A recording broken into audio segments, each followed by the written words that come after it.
الحمد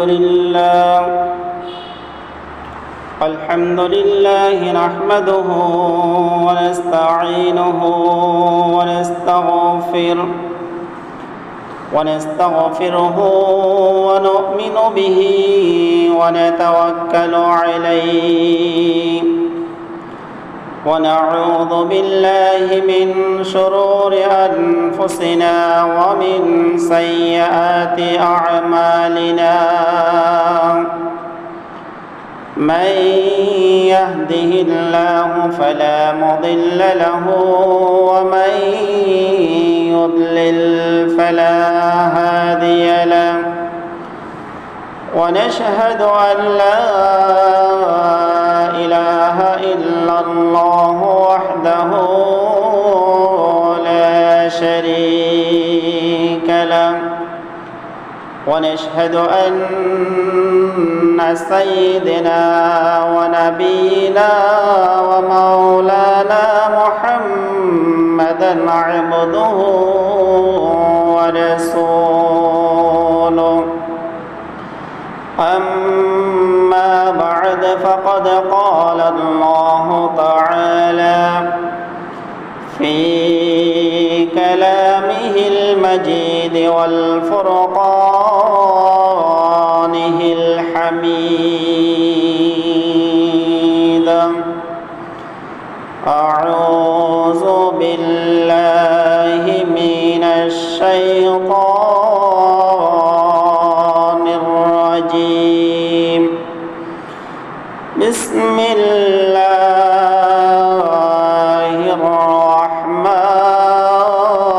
الرحمن الرحيم يا بني أقم الصلاة وأمر بالمعروف وانه عن المنكر واصبر على ما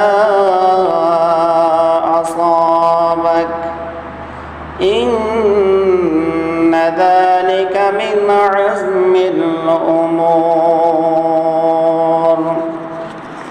وقال رسول الله صلى الله عليه وسلم اعلموا أنه قد أنذركم الله حق الإنذار وأخبركم حد الإخبار صدق الله المولانا العظيم وصدق رسوله النبي الحبيب الكريم ونحن على ذلك من الشاهدين والشاكرين والحمد لله رب العالمين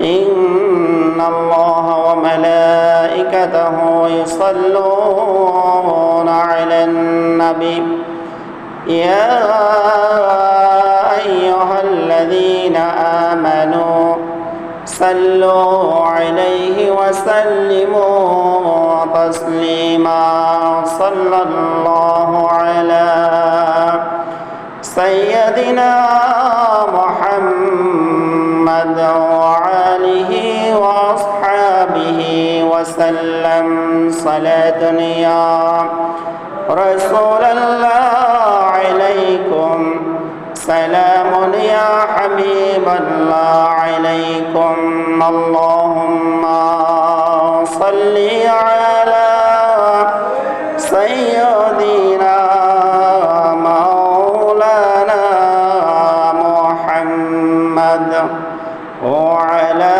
آل سيدنا مولانا محمد আল্লাহ তুমি রহম করো নসিব করো মদিনা মদিনাকে না দেখাইয়া কবরেতে নিও না আল্লাহুম্মা সাল্লি আলা সাইয়্যিদিনা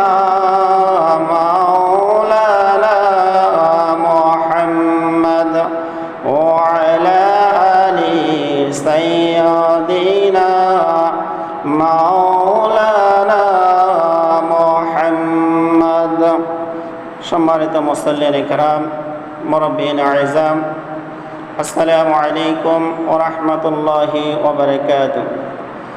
সর্বপ্রথম মহান আল্লাহ সুবহানাহু ওয়া তাআলার দরবারে লাখো কোটি শুকরিয়া জ্ঞাপন করছি, যিনি আজকে পবিত্র জিলকদ মাসের তৃতীয় জুমআ আদায় করার জন্য আমাদেরকে সুস্থ শরীরে আল্লাহ তাআলা আমাদেরকে দয়া করে মায়া করে ভালোবেসে পৃথিবীর সর্বশ্রেষ্ঠ জায়গা আল্লাহ তাআলার ঘর মসজিদে এসে জুমার নামাজ আদায় করার জন্য তৌফিক দিয়েছেন।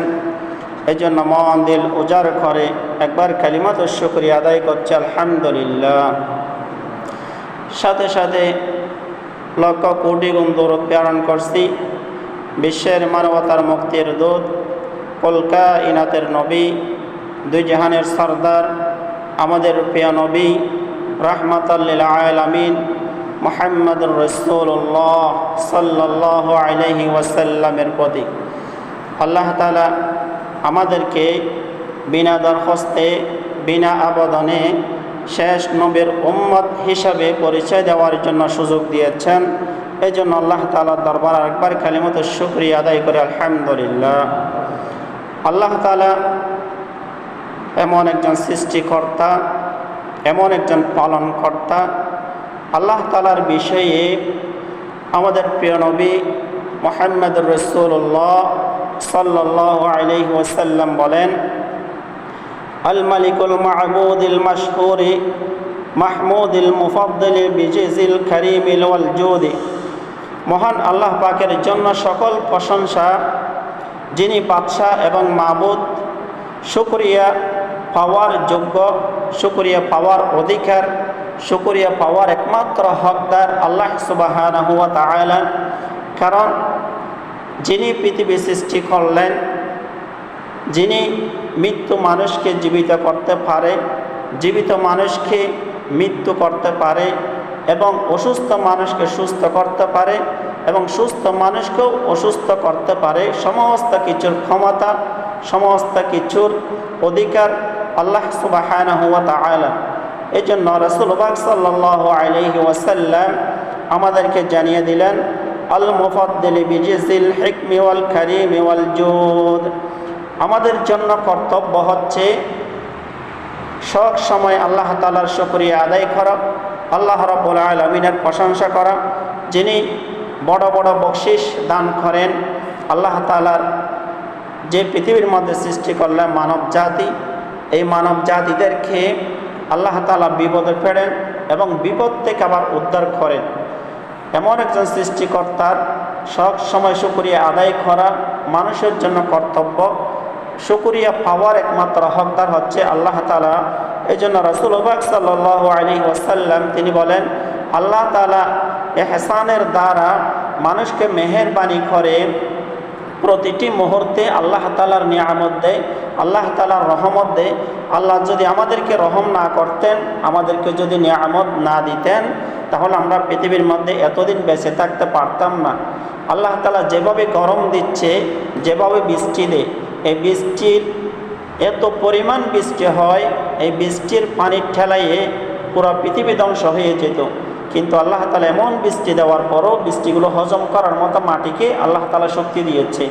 এমন গরম পড়তেছে, অথচ আমরা সামান্য গরম আমরা সহ্য করতে পারি না। কিন্তু এই গাছপালা আল্লাহ তাআলা এমন সুন্দর করে সৃষ্টি করলেন, এই গাছপালার আবহাওয়ার কারণে মানুষ শান্তি অনুভব করবে। এই গাছপালার কারণে মানুষ দুনিয়ার মধ্যে এই গাছের নিচের বসে, গাছের আবহাওয়ার কারণে গাছ থেকে অক্সিজেন টেনে মানুষ শান্তি অনুভব করবে। আল্লাহ তাআলা সমস্ত কিছু মানব জাতির জন্য করলেন। রাসূলুল্লাহ সাল্লাল্লাহু আলাইহি ওয়াসাল্লাম তিনি বলেন, আশহাদু আল্লা ইলাহা ইল্লাল্লাহু ওয়াহদাহু লা শারীকা লাহু। যে ব্যক্তি সাক্ষ্য দেবে আল্লাহ ছাড়া কোনো মাবুদ নাই, তিনি এক অদ্বিতীয়, তার কোনো শরীক নেই, তার কোনো অংশীদার নেই, এমন সাক্ষ্য দেওয়ার কারণে যে ব্যক্তি এমন সাক্ষ্য দেবে ওই ব্যক্তির গুনাহ আল্লাহ রাব্বুল আলামিন হালকা করে দেবে। সুবহানাল্লাহ। এই জন্য আল্লাহর প্রতি একত্ববাদ স্বীকার করতে হবে, আল্লাহর প্রতি সন্তুষ্ট রাখতে হবে। আল্লাহ এক, এটা আমাদেরকে স্বীকার করতে হবে। মনে যেভাবে স্বীকার করতে হবে, মুখে আমাদেরকে উচ্চারণ করতে হবে।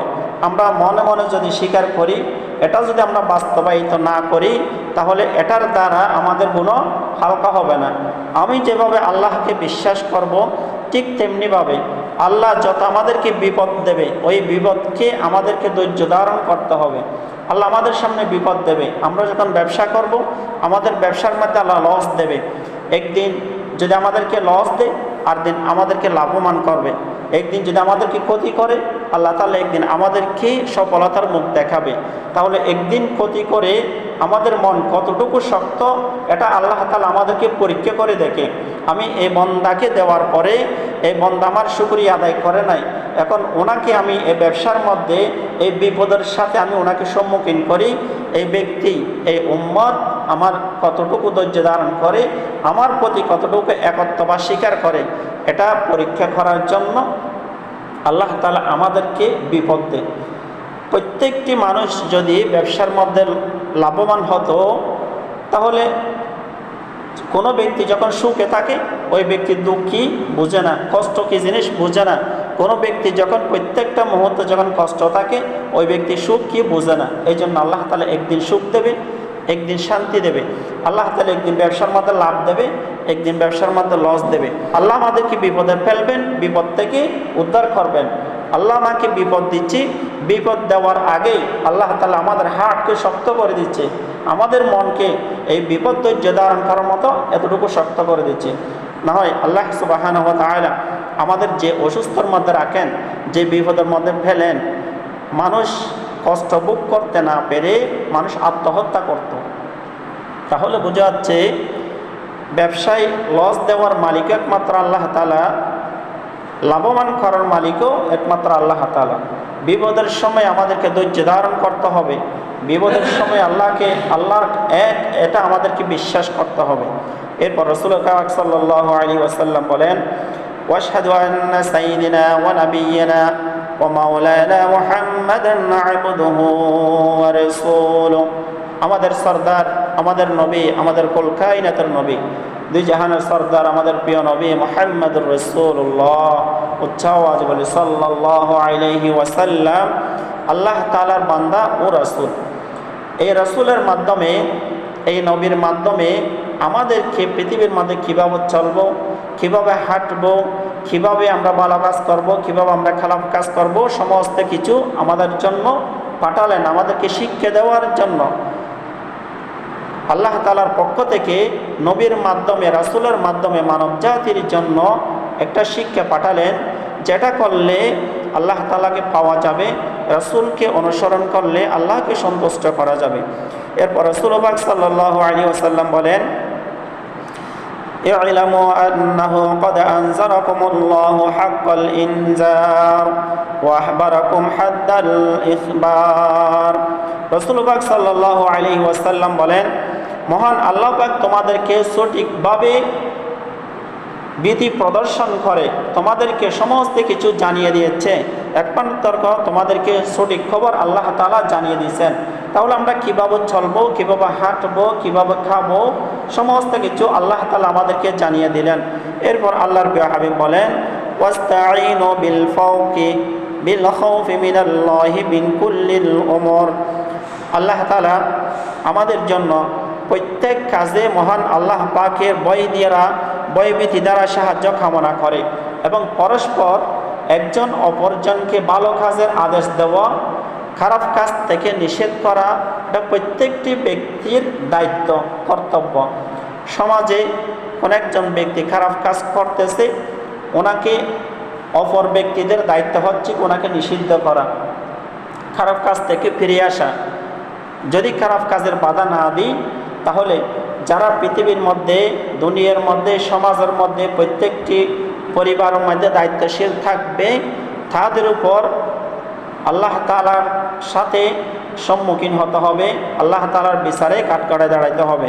রাসূল পাক সাল্লাল্লাহু আলাইহি ওয়াসাল্লাম তিনি আরও বলেন, خشية من العذاب الله كما قال علي بن أبي طالب رضي الله تعالى عنه كرم الله وجهه رسول الله صلى الله عليه وسلم একজন অত্যন্ত কাছের সাহাবী যার নাম হযরত আলী ইবনে আবু তালিব কাররামাল্লাহু আলাইহি ওয়াজহা, তিনি বলেন সবচেয়ে উত্তম কাজ হচ্ছে খারাপ কাজে বাধা দেওয়া, ভালো কাজের আদেশ দেওয়া। এটা হচ্ছে পৃথিবীর মধ্যে সর্বোত্তম কাজ। কোনো একজন ব্যক্তি সমাজের মধ্যে খারাপ কাজ করতেছে, ওনাকে বাধা দেওয়ার ক্ষমতা, শক্তি, অধিকার অন্য ব্যক্তিদের আছে, কিন্তু থাকার পরও যদি বাধা না দেয়, ওই সমাজের মধ্যে এমনভাবে আসমান থেকে যেভাবে বৃষ্টি হয় এবং কলসি থেকে পানি ঢেলে দিলে যেভাবে হঠাৎ করে পানি শেষ হয়ে যায়, ঠিক তেমনিভাবে সাগর থেকে উপর থেকে নিচে যেভাবে পানি আসে, এভাবে স্পিডে ওই সমাজের মধ্যে, ওই দেশের মধ্যে, ওই পরিবারের মধ্যে গজব নাজিল হবে। যখন গজব নাজিল হবে, তখন ওই সময় যদি ইমানদার ব্যক্তিরা, মুমিন ব্যক্তিরাও যদি আল্লাহর কাছে যদি ইস্তেগফার করে, কবুল হবে না। ওই সমাজের মধ্যে যদি কোনো ব্যক্তি যদি আল্লাহর কাছে দোয়া করে, দোয়া কবুল হবে না। এমন ওই সময় পাপ করতে করতে এমন পাপ যখন বেড়ে যাবে, তখন আল্লাহ তাআলার পক্ষ থেকে এমন গজব নাজিল হবে যেটা কেউ বাধা দিয়ে রাখতে পারবে না। এই জন্য সমাজে কোনো অন্যায় কাজ করলে অনেকজন ব্যক্তি যে খারাপ কাজ করে, বাকিদের কাজ হচ্ছে ওই ব্যক্তিকে বাধা দেওয়া। যদি বাধা না দেন, প্রত্যেকটা ব্যক্তি গুনাহগার হবে, প্রত্যেকটা ব্যক্তিকে জবাবদিহি করতে হবে। যারা দায়িত্বশীল থাকবে ওদেরকে জবাবদিহি করতে হবে, কারণ ওরা দায়িত্ব নিচ্ছে, সমাজকে সুন্দর করার জন্য দায়িত্ব নিচ্ছে, দেশকে সুন্দর করার জন্য যারা রাষ্ট্রের দায়িত্ব আছে তাদের কাজ হচ্ছে দেশকে সুন্দর করা, মানুষকে শান্তিতে রাখা, মানুষকে সুস্থ রাখা। কারণ তারা যদি ব্যর্থ হয়, তারা যদি ওই অপরাধীকে যদি শাস্তি না দেয়, তারা আল্লাহ রাব্বুল আলামিনের কাছে ধরা খাবে, বিচারে কাঠগড়ায় দাঁড়াবে। পৃথিবীর মধ্যে আল্লাহ তাআলা এমনভাবে গজব নাজিল করবে, কেউ আটকাইতে পারবে না। ঠিক তেমনিভাবে আমার সমাজে, আমার পরিবারে যদি এরকম যদি অন্যায় কাজ চলে, তাহলে আমাদেরকেও আল্লাহ রাব্বুল আলামিন কাঠগড়ায় দাঁড়াতে হবে। যারা দায়িত্বশীল থাকবে তাদেরকে আল্লাহর কাছে জবাবদিহি করতে হবে। আমরা দায়িত্ব নিয়ে বসে থাকি, কেউ যদি খারাপ কাজ করে তাকে আমরা বাধা প্রদান করি না, কারণ ওনার টাকা পয়সা আছে, ওনার শক্তি আছে, ওনার ক্ষমতা আছে, এই জন্য উনি আমার ভাই, উনি আমার চাচা, উনি আমার জ্যাঠা, এটার পরিচয়ের কারণে ওনাকে আমরা বাধা প্রদান করি না। আজকে দুনিয়ার মধ্যে আমরা ওনাকে বাধা প্রদান করতেছি না, আমার সামনে অন্যায় করে, আমার সামনে অপরাধ করে, আমরা বাধা প্রদান করতেছি না, কিন্তু কাল কিয়ামতের দিন ওই ব্যক্তির কারণে আমাকে আল্লাহ রাব্বুল আলামিনের কাঠগড়ায় দাঁড়াতে হবে। এটা আমাদেরকে বুঝতে হবে। ওই ব্যক্তির কারণে পুরা সমাজ ধ্বংস হয়ে যাচ্ছে, ওই ব্যক্তির কারণে পুরা দেশ ধ্বংস হয়ে যাচ্ছে। এই জন্য আমরা যারা দায়িত্বশীল থাকবো, আমাদেরকে খুব সচেতন হতে হবে। আমরা চাই না যে আমার একটা সন্তান নষ্ট হয়ে যাক, আমরা চাই না যে আমার একটা ভাই নষ্ট হয়ে যাক। যেটা সমাজে বসবাস করবে, উনি আমার ভাই, উনি আমার সন্তানের বয়সী, উনি আমার ভাইয়ের বয়সী, উনি আমার ছোটো ভাইয়ের বয়সী, বড় ভাইয়ের বয়সী। প্রত্যেকটি ব্যক্তিকে শাসন করার অধিকার থাকার পরও যদি আমরা অধিকার এই না কাটাই, শাসন করার ক্ষমতা যদি থাকার পরেও যদি আমরা শাসন না করি, তাহলে আল্লাহ রাব্বুল আলামিনের কাছে আমাদেরকে দড়া দিতে হবে। এই জন্য আমরা সব সময় সৎ কাজের আদেশ করব, অসৎ কাজ থেকে আমরা বিরত থাকার জন্য তাদেরকে অনুরোধ করব। রাসূলুল্লাহ সাল্লাল্লাহু আলাইহি ওয়াসাল্লামের অত্যন্ত কাছের সাহাবী হযরত আবু হুরায়রা রাদিয়াল্লাহু তাআলা তিনি বলেন, রাসূলুল্লাহ সাল্লাল্লাহু আলাইহি ওয়াসাল্লাম বলেন, কোনো গোত্রের, কোনো বংশের, কোনো পরিবারের কোনো ব্যক্তি যখন খারাপ কাজের সাথে জড়িত থাকবে, ওই ব্যক্তির কারণে, একজন ব্যক্তির কারণেই 10 জনের বদনাম হয়। কোনো পরিবারে যখন 10 জন সন্তান থাকে, 20 জন 15 জন সন্তান থাকে, একজন সন্তান যখন খারাপ হয়ে যায়, একজন সন্তান যখন মদ খায়, জোয়া খেলে, নেশা করে, কোথাও খারাপ কাজের সাথে জড়িত হয়, ওই ব্যক্তির কারণে পুরো পরিবারই বদনাম হয়ে যায়। লোকেরা বলে ওই পরিবারের সবাই খারাপ, অথচ খারাপ ছিল একজন। ঠিক তেমনিভাবে আমাদের সমাজে যখন একজন খারাপ কাজ করবে, একজন অন্যায়ের সাথে জড়িত থাকবে, ওটার কারণে পুরা সমাজটা ধ্বংস হয়ে যাবে। পুরা সমাজের প্রত্যেকটি ব্যক্তির উপর আল্লাহ রাব্বুল আলামিনের গজব নাজিল হবে। এই গজব থেকে বাঁচতে হলে আমাদেরকে সমাজ থেকে, অন্যায় থেকে আমাদেরকে দূরে আসতে হবে, ভালো কাজের আদেশ দিতে হবে। যদি কোনো ব্যক্তি ভালো কাজের আদেশ দেয়, ওই ব্যক্তির কথা যদি না শুনে, তাহলে ওনাকে, ওই ব্যক্তিকে ধরে রাষ্ট্রের কাছে বসাই দেওয়া, রাষ্ট্রের কাছে বুঝাই দেওয়া সমাজের দায়িত্ব। এই দায়িত্বটুকু আমাদেরকে পালন করতে হবে। যে দায়িত্ব পালন করতে যদি আমরা ব্যর্থ হই, যদি ক্ষমতা থাকার পরও যদি আমাদের শক্তি, আমাদের বল যদি আমরা প্রয়োগ না করি, আল্লাহর কাছে ধরা খাবো। আল্লাহ তাআলা আমাদেরকে সমস্ত খারাপ কাজ থেকে বেঁচে থাকার জন্য তৌফিক দান করুক, সবাই বলি আমিন। রাসূল পাক সাল্লাল্লাহু আলাইহি ওয়াসাল্লাম তিনি আরো বলেন, বিল মা'রুফ ওয়ানহাউ আনিল মুনকার। এই পৃথিবী হচ্ছে মানুষের জন্য একটা ক্ষেত। আমরা যেভাবে শ্বাস করি, ওই শ্বাসের মধ্যে আমরা সব সময় চেষ্টা করি আমার গাছের ফলগুলো, আমার শ্বাসগুলো ভালো হোক। আমরা যত মেডিসিন দেওয়ার প্রয়োজন, প্রত্যেকটি মেডিসিন আমরা দিয়ে থাকি, কারণ আমার ফলটা যেহেতু ভালো হয়, আমার গাছটা যেহেতু ভালো হয়। ঠিক তেমনিভাবে এই দুনিয়াটা, এই জমিনটা হচ্ছে আমাদের জন্য একটা ক্ষেতের মতো, একটা শ্বাসের মতো। এই জমিনের মধ্যে যে আমরা চলতে গিয়ে আমরা যদি মেডিসিন ব্যবহার না করি, তাহলে আমাদের ক্ষেত কেমন নষ্ট হয়ে যায়। ঠিক তেমনিভাবে আমরা পৃথিবীর মধ্যে চলতে গিয়ে আমরা যদি ইবাদত না করি, খারাপ কাজের সাথে জড়িত থাকি, খারাপ কাজ থেকে যদি আমরা বিরত না থাকি, তাহলে আমাদেরকেও কাল কিয়ামতের ময়দানের মধ্যে আল্লাহ তাআলার সাথে আমাদেরকে খাট গড়ায় দাঁড়াতে হবে। আল্লাহ রাব্বুল আলামিন আমাদেরকে খারাপ কাজ থেকে বেঁচে থেকে ভালো কাজের আদেশ দেওয়ার জন্য, নিজেও ভালো কাজ করব, অপরকে ভালো কাজের আদেশ দেওয়ার জন্য আল্লাহ তাআলা আমাদেরকে তৌফিক দান করুক, সবাই বলি আমিন।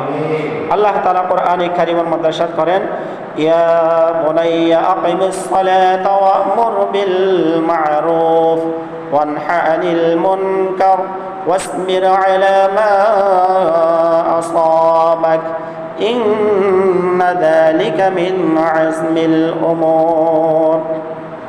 আল্লাহ রাব্বুল আলামিন কোরআনে কারীমের ৩১ নম্বর সূরা লোকমানের ১৭ নম্বর আয়াতের মধ্যে বলেন, ইয়া বুনাইয়া আকিমিস সালাতা ওয়া'মুর বিল মা'রুফ ওয়ানহা আনিল মুনকার ওয়াসবির আলা মা আসাবাক।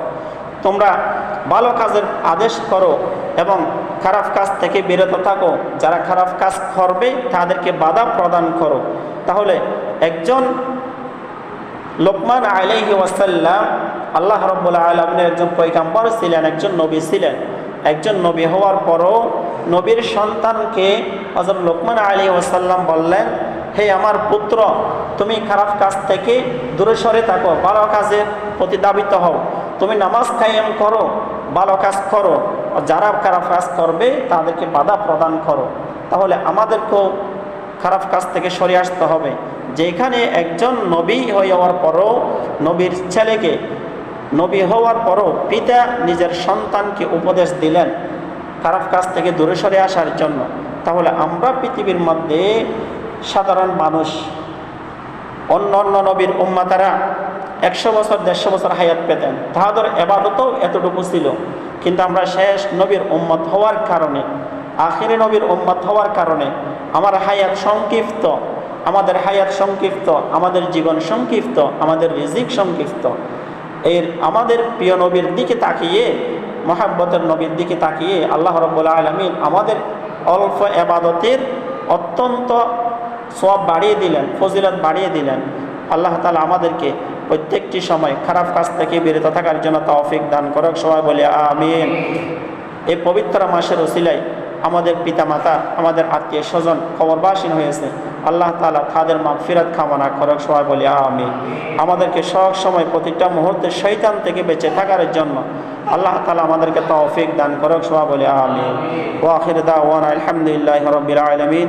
আসসালামু আলাইকুম ওয়া রাহমাতুল্লাহি ওয়া বারাকাতুহু।